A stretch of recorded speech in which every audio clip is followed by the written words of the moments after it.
ជំរាបសួរពុកម៉ែបងប្អូនគ្រូដែលស្គាល់សាលារចនានិងសាលារចនាថ្មីដែលនៅផ្នែក OCIC ដែលមានសារវិព័រណ៍ប្រចាំសាកលវិទ្យាល័យហើយនឹងសារវិព័រណ៍កម្មវិធីសិក្សារបស់និស្សិត5មហាវិទ្យាល័យហើយនឹងការតាំងបង្ហាញនៅស្នាដៃសិល្បករលោកគ្រូជាច្រើនដែល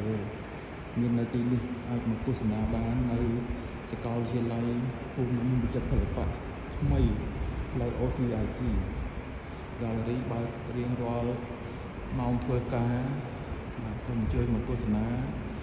បានច្រើនកកនិងជួយគាំទ្រស្នាដៃមិនថាលោក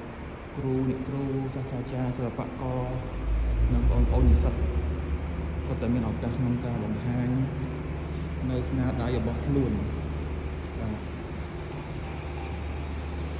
បានដោយសេរីនិងរីករាយសូមអរ